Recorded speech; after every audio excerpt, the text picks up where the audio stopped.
Okay, so this is lesson 4-12, second last one of this unit. Who's counting though? AROC versus CROC, which these are acronyms, meaning that these stand for things.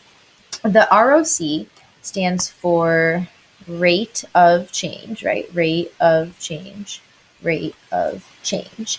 And it's just the A and the C are two different things. So A is talking about average rate of change.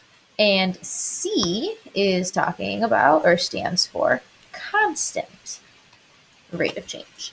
Constant meaning staying the same, average meaning not so much staying the same, could be different. So all equations or all functions that we're going to run into and talk about this year have what is called an average rate of change. Average meaning that it can be different.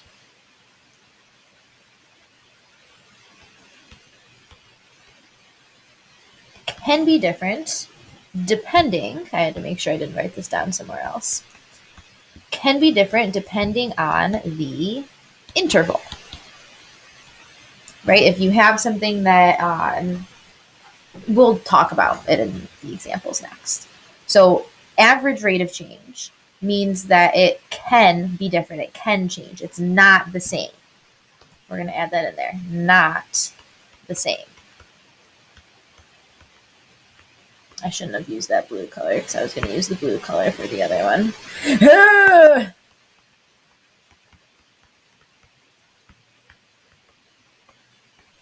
Whereas linear equations, and this is what makes them so special, this is what makes them so unique, linear equations are the only ones that have a constant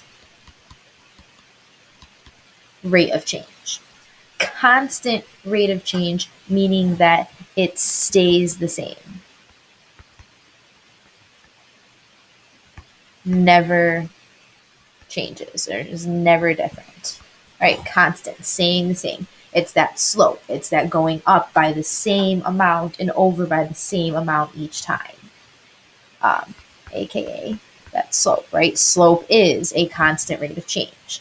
Let's actually just write that down. Slope is a constant rate of change.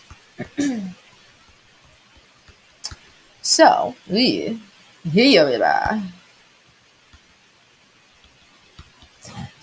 going to use what we know to calculate slope. We're going to use that to actually calculate rates of change. Because in reality, we don't use that to find slope. We use that to find the rate of change. And when we're talking about slope, it just so happens to be that it's a constant rate of change. So how to calculate or find the average rate of change slash constant rate of change. It's that change in y over that change in x, which we know to be the fantastic formula, let's use orange, of y2 minus y1 divided by x2 minus x1. That change in y over that change in x. Change in y over the change in your x's. So in order to be able to find the average rate of change or the constant rate of change of something, you need to have 2 points in order to be able to do that change in y over change in x. So that's the last thing that we're going to put in here, and we're going to do that, excuse me, with green. So in order to do this, you must have 2 coordinate points. And again, when we say those coordinate points, we mean the x comma y and the x comma y's. So we're going to use, excuse me, that change in y over that change in x to answer some examples down below.